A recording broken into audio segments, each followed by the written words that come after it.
Hello दोस्तों, MS YouTube centre में आपका स्वागत है। दोस्तों आज मैं आपके लिए टेक्निकल क्वेश्चन लेकर के आया हूं। डीजल मैकेनिक के जो एग्ज़ाम में आने वाले क्वेश्चन लेकर के आया हूं।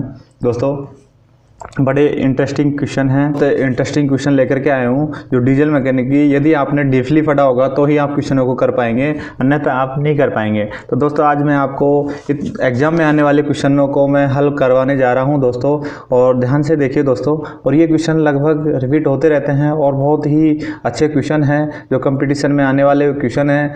और साथ ही दोस्तों यदि आपने मेरा चैनल सब्सक्राइब, लाइक और शेयर नहीं किया है तो दोस्तों ज़रूर मेरे चैनल को सब्सक्राइब करिएगा। शुरुआत करते हैं। पहला क्वेश्चन है, मानक फीलर गेज द्वारा मापित न्यूनतम स्थूलता। यानी मानक फीलर गेज का मतलब होता है जो फीलर गेज होता है उसका न्यूनतम थिकनेस जो होती है दोस्तों वो होती है 0.03। क्या होती है? 0.03। तो आंसर इसका रहेगा 0.03। तो ऑप्शन में क्या आएगा? आंसर ए ऑप्शन इसका सही है दोस्तों। इसके बाद देखिए, वी प्रकार के इंजन में बेलनों के बीच, यानी बेलनों का मतलब क्या होता है? सिलेंडर के बीच सामान्य कोण कौन सा होता है? तो देखिए दोस्तों, सामान्य कोण जो होता है वो कितने का होता है? 60 डिग्री। यानी कम से कम कितने डिग्री का कोण होता है? 60 डिग्री। तो इसका ऑप्शन भी क्या आएगा? ए। इसके बाद देखिए दोस्तों, 1 HP यानी 1 हॉर्स पावर के बराबर होता है। यानी 1 हॉर्स पावर में कितने होते हैं? 746 वाट होते हैं। तो आंसर क्या आएगा इसका? बी। क्या आएगा? बी। और ये किस में होता है? ब्रिटिश प्रणाली के अंदर। और मीट्रिक में होता तो 735.5 वाट होते हैं। एक सोल्डरन जोड़, यानी एक सोल्डरन जोड़ है तो ऑप्शन दिया है ब्रेजन से विक्षीर्ण, यानी वीकर देन ब्रेजिंग, और ब्रेजन से भी प्रबल, और तीसरा ऑप्शन है वेल्डन से भी प्रबल, और उपरोक्त में से कोई भी नहीं। तो इसका आंसर रहेगा दोस्तों ब्रेजन से भी क्षीण, यानी वीक देन ब्रेजिंग। ब्रेजन से भी ये वीक होता है। तो इसका ऑप्शन क्या आएगा दोस्तों? A option. तो आंसर इसका क्या आएगा? ए। इसके बाद देखिए दोस्तों, अगला है, एक डीजल इंजन में खाली जगह के कारण आघात होता है। तो देखिए दोस्तों, डीजल इंजन में जो नॉकिंग जो होता है वो किसके कारण होता है? प्रज्वलन, लैग, उच्च संपीड़न, समादेश लैग, पूर्व प्रज्वलन। तो देखिए दोस्तों, ये किसके कारण होता है? प्रज्वलन लैग के कारण होता है। समय से पहले जो जल जाता है, इग्निशन जो होता है समय से लैग, तो इसके कारण होता है। इसके बाद अगला क्वेश्चन है, खाली जगह रोकने के लिए स्प्रिंग वाशर प्रयुक्त किया जाता है। स्प्रिंग वाशर किसके लिए प्रयुक्त किया जाता है? तो नट को क्षति के लिए, बोल्ट को क्षति के लिए, कार्य की क्षति के लिए, कंपन की वजह से नट का ढीला होना। तो देखिए दोस्तों, जो वाशर जो प्रयोग किया जाता है तो कंपन की वजह से ढीला नहीं हो इसलिए उसका उपयोग किया जाता है। तो ऑप्शन में उत्तर क्या रहेगा इसका? डी ऑप्शन सही है दोस्तों। कौन सा ऑप्शन सही है तो दोस्तों? इसका डी ऑप्शन। इसके बाद देखिए दोस्तों, ABS क्या होता है? ABS एयर ब्रेक प्रणाली, दूसरा एंटी लॉक ब्रेकिंग प्रणाली, एयर ब्रेकिंग प्रणाली, एंटी लॉक ब्रेक प्रणाली। तो इसका ऑप्शन रहेगा दोस्तों, आंसर क्या रहेगा इसका? एंटी लॉक ब्रेकिंग प्रणाली। ABS का मतलब क्या होता है? एंटी लॉक ब्रेक प्रणाली। तो आंसर क्या रहेगा इसका? बी ऑप्शन, यानी एंटी ब्रेकिंग प्रणाली। इसके बाद घर्षण हॉर्स पावर होता है। घर्षण हॉर्स पावर, अब देखिए दोस्तों, घर्षण हॉर्स पावर पूछा है इसमें, तो BHP माइनस IHP और IHP माइनस BHP। यांत्रिक दक्षता, मैकेनिकल इफिशियंसी, यांत्रिक दक्षता, BHP। तो 4 ऑप्शन दिए हुए हैं। तो दोस्तों इसका देखिए आंसर जो होगा, सबसे पहले देखिए दोस्तों, इसका आंसर आएगा IHP minus BHP। Fractional horse power जब निकालेंगे अपन, FHP निकालेंगे तो क्या आएगा ये? तो इसका देखिए दोस्तों, सबसे पहले आपको HP निकालना है। तो HP निकालने के लिए क्या होता है?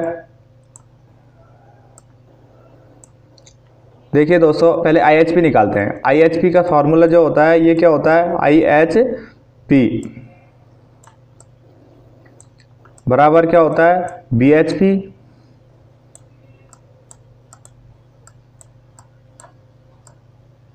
Plus FHP। अभी देखिए दोस्तों, हमें क्या निकालना है यहाँ पे कि घर्षण हॉर्स पावर फ्रैक्शनल निकालना है, तो FHP निकालेंगे हम। FHP निकालेंगे तो क्या करेंगे, इंडिकेटेड हॉर्स पावर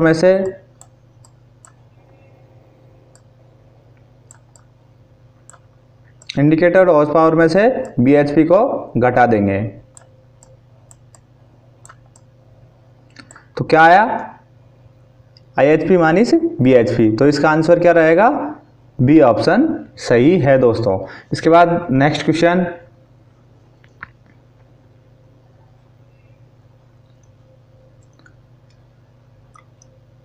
एक फीलर गेज जांचने हेतु प्रयुक्त किया जाता है, लंबाई, त्रिज्या, निकासी और पिच। तो देखिए दोस्तों, ये एक शुद्ध हिंदी में दिया गया है। अभी आप निकासी समझेंगे तो नहीं याद रहेगा आपको, तो इसको क्या हो गया, क्लियरेंस यानी निकासी को चेक करने के लिए। तो फीलर गेज का उपयोग कहाँ किया जाता है, क्या नापने के लिए किया जाता है, क्लियरेंस चेक करने के लिए किया जाता है। तो ऑप्शन सी। इसके बाद देखिए दोस्तों, बेलनाकार कार्य पर छिद्रों का भेदन सामान्य प्रयुक्ति द्वारा किया जाता है। अब देखिए, मैं छिद्रों का वेदन, अब मैंने आपको पहले भी बताया दोस्तों कि निम्मी में एक मैंने पिछला वीडियो बनाया गया है, उसमें कौन से पार्ट्सों को निम्मी में क्या बोला जाता है। तो वेदन मीन्स होता है ड्रिलिंग। क्या होता है, ड्रिलिंग। तो ड्रिलिंग किस पे किया जाता है, वी ब्लॉक पे। किस पे किया जाता है, वी ब्लॉक पे। तो इसका ऑप्शन भी क्या आएगा, सी। इसका ऑप्शन क्या रहेगा, सी। इसके बाद देखिए दोस्तों, उत्सर्जन परीक्षा के दौरान किस गैस का मापन किया जाता है। अब देखिए, CO2, carbon monoxide, carbon dioxide और NO2 नाइट्रोक ऑक्साइड। तो ये सभी गैसों का किया जाता है। किसका किया जाता है, उत्सर्जन के लिए परीक्षण के दौरान जो सभी का किया जाता है, उपरोक्त सभी। इसके बाद देखिए दोस्तों, अगला क्वेश्चन है, 6 बेलन का मतलब क्या हो गया, सिलेंडर। 6 सिलेंडर इंजनों के लिए क्रैंकशाफ्ट के अक्ष चारों ओर डिग्री का कोण पर क्रैंकशाफ्ट पिनों की अधिकल्पना की जाती है। तो देखिए दोस्तों, किस तरीके से की जाती है। अब सबसे पहले देखो, 6 सिलेंडर है, तो यानी 4 सिलेंडर इंजन रहेगा। तो 4 सिलेंडर इंजन रहेगा तो इसके अंदर क्या होगा कि एक चक्कर में 360, कितने डिग्री होगा, 360। 2 चक्रों में कितना हो जाएगा, 360 प्लस 360 क्या हो गया, 720।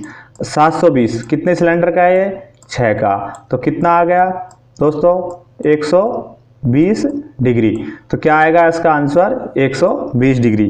तो आंसर 120 डिग्री यानी ए ऑप्शन। परिपथ में कितनी धारा एम्पियर में बहती है, यानी इसकी जो इकाई एम्पियर होती है। जब वोल्टता 1.5 वोल्ट तंतु प्रतिरोधक I के ओम होता है। तो अब यानी आपको इसके अंदर क्या बताना है दोस्तों कि धारा बतानी है। तो देखो, सबसे पहले क्या करना है अपन को, V बराबर क्या होता है, IR, और धारा ज्ञात करनी है। तो I बराबर क्या हो जाएगा, V बटा R, V अपॉन R। तो इसको निकालने के लिए अभी देखिए इसमें क्या दिया है, वोल्टेज कितना है, 1.5, और इसमें डिवाइडेड किससे करेंगे, इसका रेजिस्टेंस कितना दिया हुआ है इसमें,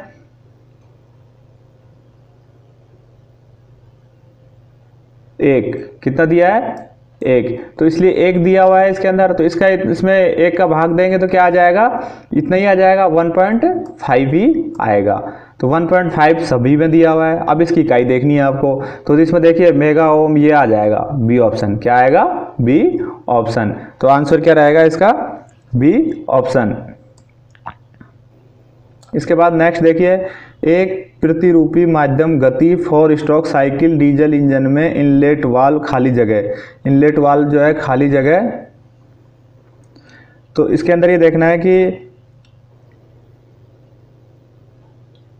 इनलेट वाल्व कितनी डिग्री पूर्व खुल जाता है, तो ये बताना है आपको। प्रतिरूपी माध्यम में गति 4 स्ट्रोक साइकिल डीजल इंजन में इनलेट वाल्व खाली जगह। तो ऊपरी निष्क्रिय केंद्र जो मैंने मेरे पिछले वीडियोस में बताया, इसको क्या बोलते हैं, TDC पूर्व 20 डिग्री पर खुलता है एवं निचले निष्क्रिय केंद्र उपरांत 35 डिग्री। तो निचले मतलब हो गया BDC, बंद होता है। अगला ऑप्शन है ऊपरी निष्क्रिय केंद्र पर खुलता है और निचले निष्क्रिय केंद्र पर बंद होता है। इसके बाद ये ऐसा नहीं होता दोस्तों, ऊपरी निष्क्रिय केंद्र के उपरांत 10 डिग्री पर खुलता है और निचले निष्क्रिय केंद्र पर 20 डिग्री, ये भी नहीं है दोस्तों, कहीं पर भी खुलता हुआ बंद हो सकता है। नहीं दोस्तों, इसका ऑप्शन आएगा ए, यानी ऊपरी निष्क्रिय केंद्र से 20 डिग्री पूर्व खुल जाता है और निचले निष्क्रिय केंद्र के 35 डिग्री पर बंद हो जाता है। तो इसका ऑप्शन क्या रहेगा दोस्तों? ए। इसके बाद देखिए दोस्तों, अगला है ईंधन हाइड्रोकार्बन प्लस एयर ऑक्सीजन एवं नाइट्रोजन। तो ये तीनों मिलाकर के यानी ऑक्सीजन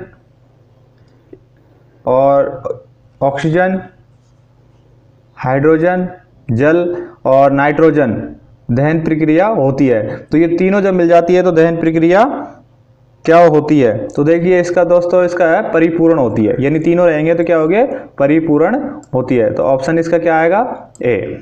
इसके बाद देखिए 1 मेगा खाली जगह होता है, यानी 1 मेगा ओम में कितना होता है? 1 मेगा ओम कितना होता है? तो दोस्तों क्या कितना होगा? 10 की पावर 6। तो ऑप्शन आएगा बी, 1 मेगा ओम में 10 की पावर 6। निम्नलिखित ईंधनों का कैलोरीफिक मूल्य का निर्धारण करने के लिए बॉम कैलोरीमीटर का प्रयोग किया जाता है। तो दोस्तों देखिए, इसके लिए ठोस में भी किया जाता है, द्रव में भी किया जाता है, दोनों ए व बी, और उपरोक्त में से कोई नहीं। तो दोस्तों इसका आंसर क्या रहेगा? सी। क्या रहेगा इसका? सी। आंसर क्या आएगा? सी। इसके बाद देखिए नेक्स्ट क्वेश्चन, पिस्टन एवं फ्लाईव्हील की गति के संबंध में एक आईसी इंजन में वाल्वों के खुलने व बंद होने को कहते हैं। तो आईसी इंजन के वाल्वों खुलने व बंद होने को क्या कहते हैं दोस्तों? Valve timing. क्या रहेगा? Valve timing. ऑप्शन है बी। तो देखिए क्या बोलेंगे? Valve timing. तो आंसर क्या आएगा इसका? बी। शेफ्टों के घूर्णन हेतु निम्नलिखित करने के लिए गियर प्रयुक्त किया जाता है। यानी शाफ्ट के घूर्णन हेतु निम्नलिखित करने के लिए गियरों का प्रयोग किया जाता है। यानी गियरों का प्रयोग क्यों किया जाता है? गति बढ़ाने के लिए, बिल्कुल, गति घटाने के लिए। कि जैसे कि केम शाफ्ट के गियर बड़े बनाए जाते हैं तो उसकी गति कम हो जाती है इंजन की गति की, यानी क्रैंक शाफ्ट की गति की, और घूर्णन की दिशा परिवर्तन करने के लिए गियर लगाए जाते हैं। उपरोक्त सभी। तो आंसर क्या आएगा इसमें? डी, सभी के लिए। इसके बाद देखिए दोस्तों नेक्स्ट क्वेश्चन है, निर्मुक्त ऊर्जा को मापन की सहायता से किया जाता है। यानी जो ऊर्जा है उसको किसके द्वारा मापा जाता है? उसकी इकाई क्या है? कैलोरीमीटर। ऊर्जा के क्या रहेगा? कैलोरीमीटर। तो ऑप्शन सी। 2 स्ट्रोक इंजन में जब पिस्टन BDC से TDC तक चलता है तो होता है। अब दोस्तों ये बहुत इंपॉर्टेंट क्वेश्चन है कि 2 स्ट्रोक इंजन है, इसमें जब पिस्टन BDC से TDC पर चलता है तो क्या होता है? संपीड़न और चूसन, यानी कंप्रेसर या सक्शन और कंप्रेशन 2 स्ट्रोक होते हैं। कौन से होते हैं? सक्शन और कंप्रेशन दोनों स्ट्रोक होते हैं। तो ऑप्शन इसमें बी। इसके बाद नेक्स्ट, आईसी इंजनों का संपीड़न अनुपात होता है। आईसी इंजन, आईसी का मतलब होता है इंटरनल कंबशन इंजन। संपीड़न स्ट्रोक में पूर्व एवं संपीड़न स्ट्रोक के उपरांत बेलन में वायु में आयतन का अनुपात, पिस्टन हवा प्रति स्ट्रोक आयतन विस्थापन एवं बेलन का आयतन निकासी। तीसरा, संपीड़न के उपरांत एवं संपीड़न से पूर्व दाब का अनुपात, और चौथा, मर्जित आयतन बेलन का आयतन। तो देखिए दोस्तों इसका आंसर रहेगा संपीड़न स्ट्रोक से पूर्व एवं संपीड़न स्ट्रोक के उपरांत बेलन में वायु में आयतनों का अनुपात। तो ये होता है कंप्रेशन रेशो, संपीड़न अनुपात। तो आंसर ए। इसके बाद देखिए, एक डीजल इंजन में बेलन के निम्नलिखित माध्यम से संपीड़ित किया जाता है। सिर्फ वायु। अब देखो डीजल इंजन में बेलन में निम्नलिखित माध्यम से संपीड़न किया जाता है। सिर्फ वायु को नहीं, सिर्फ वायु जो रहती है वो पेट्रोल इंजन में वायु एवं ईंधन और वायु एवं लुब्रिकेंट। इसका ऑप्शन क्या आएगा? ए। देखिए दोस्तों इसमें समझने की जरूरत है, एक डीजल इंजन में बेलन में निम्नलिखित माध्यम से संपीड़ित किया जाता है। संपीड़ित का मतलब होता है कंप्रेशन स्ट्रोक के समय जो क्या है, केवल हवा को ही संपीड़ित किया जाता है। निम्नलिखित में से कौन सा आंतरिक दहन इंजन नहीं है? आंतरिक दहन इंजन नहीं है। 2 stroke petrol engine, 4 stroke petrol engine, diesel engine और स्टीम टरबाइन इंजन। तो देखो आंतरिक का मतलब होगा इंटरनल कंबशन इंजन, जबकि देखो 2 स्ट्रोक इंटरनल कंबशन इंजन है, 4 स्ट्रोक इंटरनल कंबशन इंजन है, diesel engine internal combustion engine है, जबकि स्टीम टरबाइन इंजन जो है एक्सटर्नल इंजन है। तो इसका आंसर क्या आएगा? डी। क्या आएगा इसका आंसर? डी। इसके बाद नेक्स्ट देखिए, सामान्य डीजल के साथ वनस्पति तेल, पशु चर्बी के अति मिश्रण उत्पादन को कहते हैं। तो इसको क्या कहते हैं? बायोडीजल, शक्ति ईंधन, सीएनजी और एलपीजी। तो देखिए दोस्तों, जो है ना वनस्पति से बनाया जाता है, इसको क्या बोला जाता है? बायोडीजल। क्या आएगा इसका आंसर? बायोडीजल। तो ऑप्शन इसका रहेगा ए। इसके बाद नेक्स्ट है, सामान्य विकिरण शीतलक पाइप से बने होते हैं, यानी रेडिएटर कोर के जो कूलिंग पाइप है वो किसके बनाए जाते हैं? तांबे के। किसके रहती है इसकी कोर? तांबे की। तो आंसर क्या आएगा? बी। नेक्स्ट देखिए दोस्तों, एक 4 स्ट्रोक साइकिल इंजन के लिए प्रति मिनट कार्यकारी स्ट्रोकों की संख्या आरपीएम में इंजन की गति होती है। तो देखिए दोस्तों, इसका क्या आएगा? के बराबर 1 आधा, 2 बार और 4 बार। देखिए दोस्तों, समझने की ज़रूरत है इस क्वेश्चन को कि एक 4 स्ट्रोक साइकिल इंजन के लिए प्रति मिनट कार्यकारी स्ट्रोकों की संख्या आरपीएम में इंजन की गति की होती है, इंजन की गति की। तो देखिए, अभी मान लीजिए मैं सपोज करो कि 2 सिलेंडर इंजन है।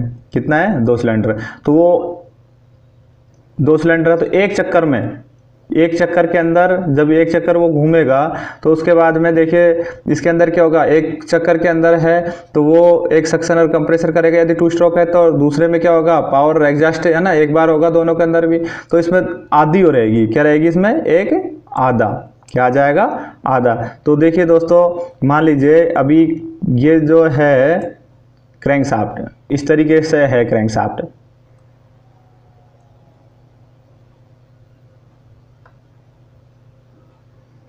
अभी यहाँ पे रहेगा, एक चक्कर ये कर लेगा, इसके बाद अभी देखो ये टीडीसी पर रहेगा और ये जिससे जब नीचे आ जाएगा तो ये टीडीसी पे चला जाएगा। तो एक ही चक्कर में ये क्या हो जाएगा इसके अंदर कि 180 डिग्री पे ऊपर जाएगा और ये 180 डिग्री पे नीचे आ जाएगा। तो इसमें क्या होगा कि आधा ही हुआ ना इसका, एक का, तो इसका भी आधा, 180 डिग्री इसका हुआ, 180 इसका हो गया और 180 डिग्री इसका हो जाएगा, 180 डिग्री इसका हो जाएगा। जब ये दोनों एक चक्कर होंगे यानी 360 डिग्री हो जाएंगे, तो ये जो चक्कर रहेगा उसका तो आधा ही रहेगा ना। तो इसका आंसर क्या रहेगा? आधा। तो ऑप्शन रहेगा बी। इसके बाद स्पार्क के पैसेज से पूर्व इंजन के अंदर कतिपय गर्म सतह द्वारा चार्ज के प्रज्वलन को कहते हैं। अब देखो, स्पार्क का मतलब होता है ऐसा ही, स्पार्क इग्निशन इंजन है ये। तो अभी इसको क्या बोलेंगे दोस्तों? पूर्व प्रज्वलन। क्या होता है ये? पूर्व प्रज्वलन। तो इसमें ऑप्शन क्या रहेगा? ए। वाहनों में निम्नलिखित प्रकार के शीतलन प्रणाली का प्रयोग किया जाता है। अब देखो, वाहनों के अंदर वायु शीतलन का भी किया जाता है, जल शीतलन का भी किया जाता है और उपरोक्त में से कोई नहीं। तो इसका मतलब ये दोनों ही किया जाता है। तो ऑप्शन इसका क्या आएगा? C option. क्या रहेगा? C option. इसके बाद एक आईसी इंजन में फायरिंग क्रम निर्भर करता है बेलनों की संख्या पर, यानी बेलनों का मतलब सिलेंडरों की संख्या पर बराबर करता है। क्रैंकशाफ्ट की अभिकल्पना पर इस पे भी करता है, बेलनों की संख्या पर इस पे भी करता है। तो उपरोक्त सभी। तो इसका ऑप्शन क्या आएगा? सभी पर निर्भर करता है। इसके बाद देखिए दोस्तों, इसका आंसर क्या हो गया? डी। नेक्स्ट 31 क्वेश्चन, एक पिस्टन का व्यास 0.09 मीटर है, तो इसकी परिधि क्या होगी? इसकी परिधि क्या होगी? अभी देखिए दोस्तों, परिधि जो होता है पिस्टन का व्यास और इसकी परिधि निकालनी है तो किससे निकालेंगे? 2 पाई आर। किससे निकालेंगे? 2 पाई आर। तो इसको निकालने के लिए क्या हो गया दोस्तों? अभी यहाँ पे देखिए,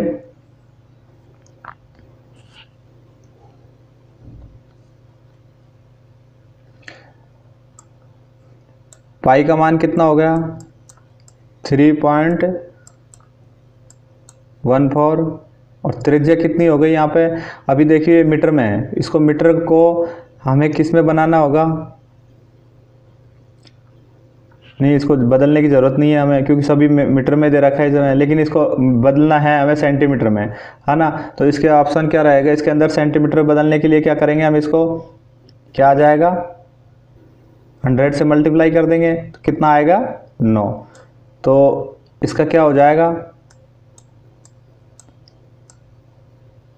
4.5। ये 4.5 क्या हो गई इसकी रेडियस हो गई। रेडियस कितनी आ जाएगी इसकी 4.5। तो अब इसको मल्टीप्लाई करने पर ये क्या आ जाएगा ऑप्शन सी। क्या आ जाएगा ऑप्शन सी, यानी 28.27 सेंटीमीटर। तो आंसर क्या रहेगा 28.27 सेंटीमीटर। वायु ईंधन मिश्रण जिसमें वायु के निम्न अंश सम्मिलित हैं मिश्रण कहते हैं। यानी जो वायु के ईंधन में जिसमें वायु के निम्न अंश मिश्रित है उसको क्या कहते हैं रिच। क्या बोलते हैं इसको रिच। तो 32 इसका आंसर क्या रहेगा सी। वायु के अंदर जो रहते हैं उसको क्या बोलते हैं रिच। टॉर्क का मापन एसआई यूनिट में क्या किया जाता है, तो एसआई यूनिट में क्या कहेंगे न्यूटन प्रति मीटर, ये नहीं बोलते न्यूटन, ये भी नहीं बोलते न्यूटन मीटर और मीटर। तो इसका आंसर क्या रहेगा न्यूटन मीटर बोला जाता है। तो ऑप्शन इसका भी सी आंसर। इसके बाद नेक्स्ट देखिए दोस्तों, सीआई इंजन में प्रज्वलन लैग में मापा जाता है ऑक्टेन संख्या से, सीटेन संख्या से, बुटेन संख्या से, ऐसे ही संख्या से। तो देखिए दोस्तों इसका जो आंसर है वो क्या रहेगा सीटेन से, यानी पेट्रोल सीआई इंजन। सीआई का मतलब क्या हो गया डीजल इंजन, यानी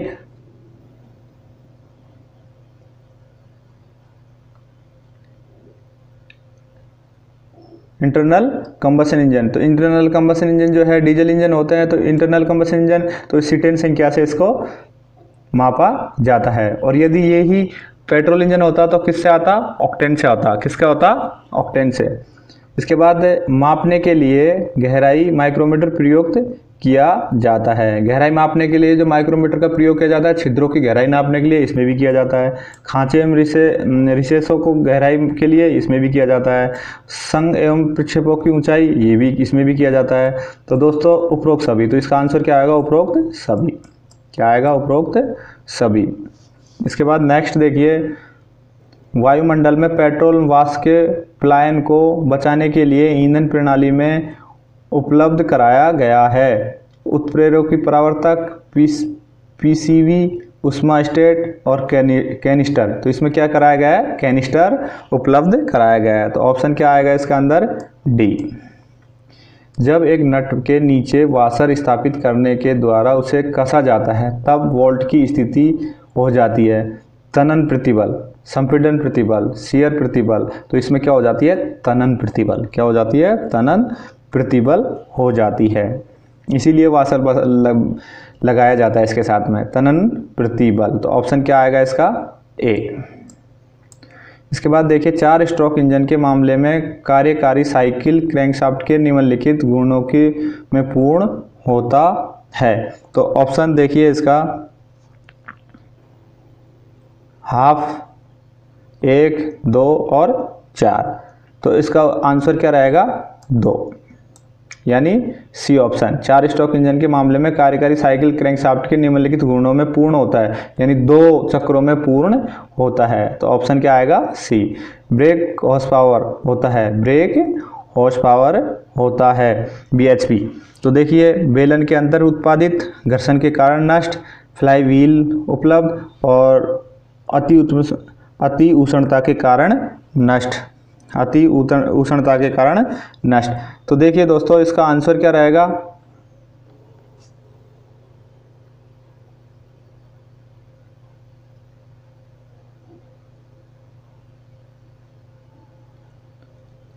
अभी देखिए इसका ऑप्शन क्या रहेगा फ्लाई व्हील पर उपलब्ध। क्या आएगा फ्लाई व्हील पर। आंसर क्या आएगा फ्लाई व्हील पर उपलब्ध सी। इसके बाद नेक्स्ट देखो, एक इंजन MPFI का अर्थ है, MPFI का अर्थ है बहुप्रयोजनीय ईंधन इंडेक्स, अधिकतम शक्ति का ईंधन अंक्षेपण, बहुबिंदु ईंधन अंक्षेपण और अधिकतम दाब ईंधन अंक्षेपण। तो दोस्तों इसका आंसर रहेगा बहुबिंदु ईंधन अंतक्षेपण, यानी MPFI जो होता है MPFI तो इसके अंदर बहु बिंदु ईंधन अंतक्षेपण यानी जो मल्टी पॉइंट फ्यूल इंजेक्शन जो होते हैं उसको बोलते हैं, है ना। तो दोस्तों इसका फुल फॉर्म क्या हो गई, मल्टी पॉइंट फ्यूल इंजेक्शन। तरलता का मापन अथवा तरलता के प्रभाव के प्रतिरोध को क्या कहते हैं। तो देखिए दोस्तों क्या बोलते हैं इसको, श्यानता। क्या बोलते हैं, श्यानता यानी विस्कोसिटी। तो ऑप्शन क्या आएगा इसका, बी। जब बेरिंग का भार सतह संपर्क तक प्रत्यक्ष सतह द्वारा वलित किया जाता है तो उसे कहते हैं। तो देखिए शुष्क स्थिति, क्या बोलते हैं इसको, शुष्क स्थिति। तो आंसर क्या आएगा, सी। के लिए मार्स परीक्षण का आयोजन किया जाता है। तो देखिए जो भी मार्स परीक्षण किया जाता है वो बहु सिलेंडर इंजन के लिए किया जाता है। तो इसके अंदर देखिए दोस्तों जैसे कि पेट्रोल इंजन है तो उसके अंदर क्या किया जाता है कि 3 सिलेंडर इंजन है, 3 यानी मैं बात करता हूँ 4 सिलेंडर इंजन की। किसकी, 4 सिलेंडर इंजन की। तो 4 सिलेंडर इंजन है, उसके अंदर क्या है दोस्तों कि जब उसका परीक्षण किया जाता है कि एक सिलेंडर को आइसोलेट कर देते हैं तो वो ये पता लगना चाहिए कि इससे कितना हॉर्स पावर बन रहा है, कितना एचपी बन रहा है। तो इसका प्रत्येक का अपन चेक करेंगे। तो इस जो परीक्षण किया जाता है उसी को क्या बोलता है, मार्स परीक्षण। क्या किया जाता है, मार्स परीक्षण। तो ये किस में किया जाता है, बहु सिलेंडर इंजन में, यानी एक से अधिक सिलेंडर जो भी होगा उसका परीक्षण किया जाता है जिससे ये पता चलता रहे कि किस सिलेंडर से कितनी एचपी निकल रही है, यानी कितनी एचपी मिल रही है। बेलन बोर का मापन द्वारा किया जा सकता है। अगला क्वेश्चन है बेलन। बेलन का मतलब होता है सिलेंडर बोर का मापन खाली जगह द्वारा किया जाता है। आंतरिक माइक्रोमीटर से, वर्नियर कैलिपर से, बाहरी माइक्रोमीटर से, उपरोक्त में से कोई नहीं। तो अब देखो बेलन बोर का मापन यानी जो बोर है उसका मापन किया जाएगा तो किसके द्वारा किया जाएगा दोस्तों, आंतरिक माइक्रोमीटर से, क्योंकि अंदर का जब भी नापेंगे तो आंतरिक से नापेंगे। तो ऑप्शन क्या आएगा इसका, ए। इसके बाद देखिए ऑटो साइकिल में ऊष्मा जोड़ एवं अस्वीकृति पर होता है, अस्वीकृति पर होता है स्थिरांक दाब, स्थिरांक आयतन, स्थिरांक दाब एवं आयतन, उपरोक्त में से कोई भी नहीं। तो इसका ऑप्शन रहेगा दोस्तों स्थिरांक आयतन। क्या आएगा, कांस्टेंट वॉल्यूम। ऑटो साइकिल के ऊष्मा जोड़ एवं अस्वीकृत के लिए तो ऑप्शन है इसका बी। नेक्स्ट देखिए दोस्तों, एक इंजन की स्ट्रोक लंबाई 110 mm है एवं बोर व्यास 9 सेमी है। तो बेलन का आयतन कितना होगा। अभी देखिए दोस्तों बेलन का आयतन निकालने के लिए हमें आयतन निकालना है। तो आयतन निकालने के लिए क्या होता है दोस्तों, इसका सूत्र क्या रहता है, आयतन निकालने का सूत्र क्या रहता है दोस्तों। तो सबसे पहले हम ही देखिए कि इसके अंदर जो दिया गया है इसमें क्या होता है, आयतन का पाई आर स्क्वायर एच। क्या होता है, पाई आर स्क्वायर और एच। यहाँ ये रेडियस है, ये हाइट है इसकी, और यहाँ पाई का मान कितना होता है 3.14 है ना, मल्टीप्लाई। इसके बाद यहाँ रेडियस, अभी देखिए कि रेडियस जहाँ यहाँ पे ये क्या दिया है, डायमीटर दिया है। तो इसको रेडियस बनाने के लिए अभी क्या करेंगे, पहले तो इसकी इकाई सेम करनी है। ये सेंटीमीटर में है, ये mm है। अभी इसको हम mm को सेंटीमीटर में बदलेंगे तो इसको क्या हो जाएगा, हम 100 का भाग दे देंगे तो क्या आ जाएगा 1.1, क्या आ जाएगी सेंटीमीटर में, कितनी आ जाएगी सेंटीमीटर। इसके बाद देखिए ये सेंटीमीटर में हो गई। अभी क्या करेंगे इसके अंदर 9.2 तो क्या आ जाएगा 9.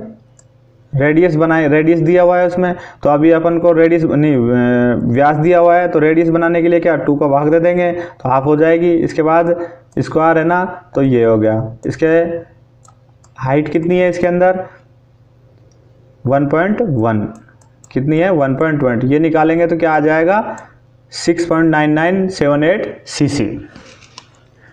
इसके बाद देखिए दोस्तों अगला क्वेश्चन, एक कार्बोरेटर का प्रयोग खाली जगह का प्रदाय करने के लिए किया जाता है। वायु एवं स्नेह के लिए, वायु एवं डीजल के लिए, पेट्रोल एवं स्नेह के लिए, पेट्रोल एवं वायु के लिए। एक कार्बोरेटर, अब देखिए कार्बोरेटर कहाँ लगाया जाता है, पेट्रोल इंजन के लगाया जाता है।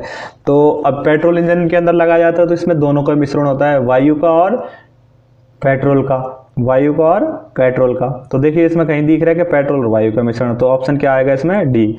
क्या आएगा डी, पेट्रोल और वायु का मिश्रण। इसके बाद नेक्स्ट देखिए, सैद्धांतिक रूप से वायु एवं पेट्रोल का सही मिश्रण है।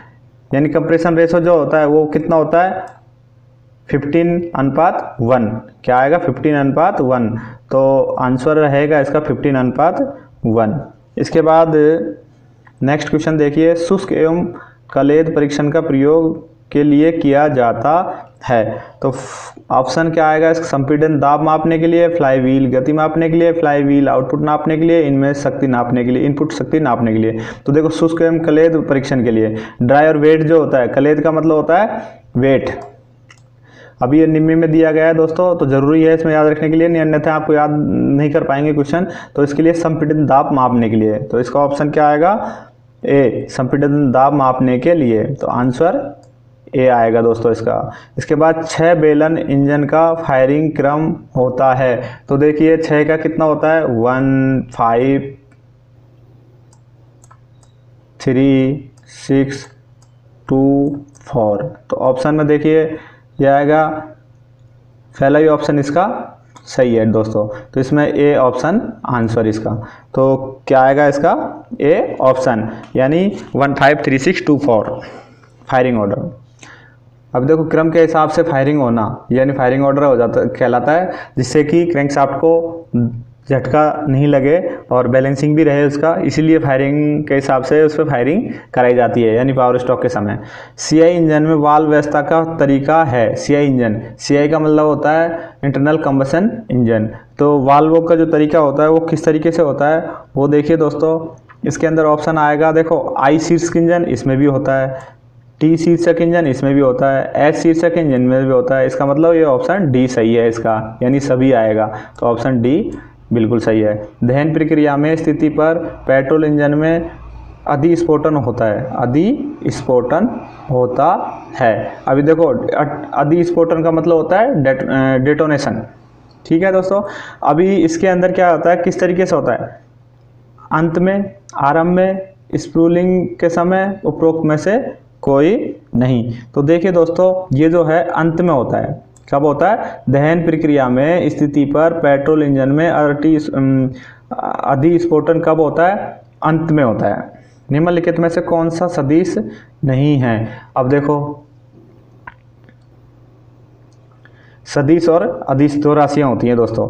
अभी इसके अंदर देखिए बल है, बल क्या है, सदिश राशि है। संवेग ये भी क्या है, सदिश राशि है। इसके बाद देखिए दोस्तों वेग भी सदिश राशि है। इसका मतलब सी ऑप्शन। द्रव्यमान है, द्रव्यमान में जितना उसका भार होता है तो इसके अंदर दिशा नहीं होती है दोस्तों, तो इसके अंदर इसका क्या है, इसका ऑप्शन सी। तो ऑप्शन सी इसका आंसर रहेगा दोस्तों। नेक्स्ट क्वेश्चन, एक डीजल इंजन में खाली जगह द्वारा ईंधन प्रज्वलित किया जाता है। तो डीजल इंजन में किसके द्वारा ईंधन प्रज्वलित किया जाता है, स्पार्क। देखो स्पार्क प्लग जो होता है पेट्रोल इंजन में, तो ये ऑप्शन नहीं आएगा। स्नेक, लुब्रिकेशन ये भी नहीं है। संपीड़न वायु वाष्प परिणाम को दहन द्वारा, ये भी नहीं है। हीटर प्लग द्वारा, अभी देखो संपीड़न वायु से वाष्प परिणाम जो दहन द्वारा प्रदत्त होता है, यानी heat resulting from the compressing air that the supplied for the combination से। तो किसके द्वारा, इसका ऑप्शन क्या आएगा दोस्तों, सी ऑप्शन। क्या रहेगा, सी, संपीड़न वायु से वाष्प परिणाम से दहन द्वारा, है ना। तो दोस्तों इसका ऑप्शन क्या रहेगा, सी आंसर। एक पेंटागन में कौन सा आंतरिक कोण होता है। एक पेंटागन जो होता है उसके अंदर कौन सा आंतरिक कोण होता है। तो देखिए दोस्तों इसका कौन सा होता है, 72 डिग्री। कितना होता है, 72 डिग्री। तो ये आंसर इसका बी, पेंटागन के लिए। इसके बाद कौन सा अधिक श्यान लुबाइल तेल है। अभी देखिए विस्कोस जो लुबाइल देखना है अपन को, तो इसका कौन सा होता है दोस्तों इसके अंदर। तो देखिए SAE80 जो है इसका होता है श्यान ज़्यादा होता है ना, अधिक होता है। तो ये इसका ऑप्शन क्या आएगा, डी। इसके बाद में समीकरण y बराबर 3 x माइनस 9 नहीं y बराबर 3x माइनस 9 का x अंत संवेदी क्या है। तो देखिए समीकरण अपन को करना है इसके लिए। तो देखिए दोस्तों यहाँ पे ये दिया है y बराबर 3x -9। तो ये x का मानना है अपन को, तो x का मानने के लिए इसको क्या करना है अपन को, इसका मान 0, तो y का, तो यहाँ 3x 9 आएगा, तो यहाँ क्या आ जाएगा 3x और बराबर ये इसका पक्षांतर करेंगे तो 9, तो ये 3 क्या आएगा, x का मान क्या आ जाएगा 3 1 जा 3 2 जा 6 और 3 3 जा 9, तो इसका मतलब क्या हो जाएगा 3 3 9 हो जाएगा, इसका मतलब 3। तो यहाँ ऑप्शन कहीं दिया हुआ है क्या 3 का, तो ये, तो x का मान क्या आएगा यहाँ पे 3, तो option C answer, option C क्या आएगा इसका आंसर आएगा। इसके बाद नेक्स्ट देखिए, उत्सर्जन मानकों के लिए यूनिट ग्राम प्रति किलोमीटर, ग्राम प्रति ग्राम और ग्राम प्रति किलोमीटर और ग्राम प्रति किलोग्राम प्रति ग्राम। तो दोस्तों इसके अंदर देखिए इसका ऑप्शन क्या आएगा, ग्राम प्रति किलोमीटर, तो ऑप्शन ए। x पे 3 y पे 3 का गुणनखंड करो, तो देखिए दोस्तों x पे 3 और y पे 3, तो इसका जब इसको खोलते हैं तो क्या आता है x प्लस y। इसके बाद में पहली संख्या का स्क्वायर x स्क्वायर माइनस पहली गुणा दूसरी संख्या प्लस दूसरी संख्या का स्क्वायर, तो y स्क्वायर। ये ऑप्शन है क्या कहीं पे x प्लस वाई और x square minus x y plus y square, तो इसका ऑप्शन क्या आएगा बी, ये बी में दिया हुआ है, तो ऑप्शन इसका बी। इसके बाद एक निर्धारित समय में किए गए कार्य का दर होता है, तो देखिए दोस्तों किए गए कार्य का दर क्या होता है, शक्ति, क्या होती है शक्ति, कार्य करने की दर को शक्ति कहते हैं दोस्तों, तो ऑप्शन इसका बी, आंसर बी। दोस्तों ये अति महत्वपूर्ण क्वेश्चन है और इसमें लगभग बहुत सारे जो वर्ड हैं वो निम्न में दिए हुए हैं और ये इसरो की एग्ज़ाम में आया हुआ पेपर है और मैंने इसको सॉल्व करा है। आई होप यू कि आप मुझसे संतुष्ट होंगे दोस्तों, और मैं आशा करता हूँ कि आप मेरे चैनल को ज़रूर सब्सक्राइब करेंगे, लाइक करेंगे और शेयर करेंगे। धन्यवाद दोस्तों।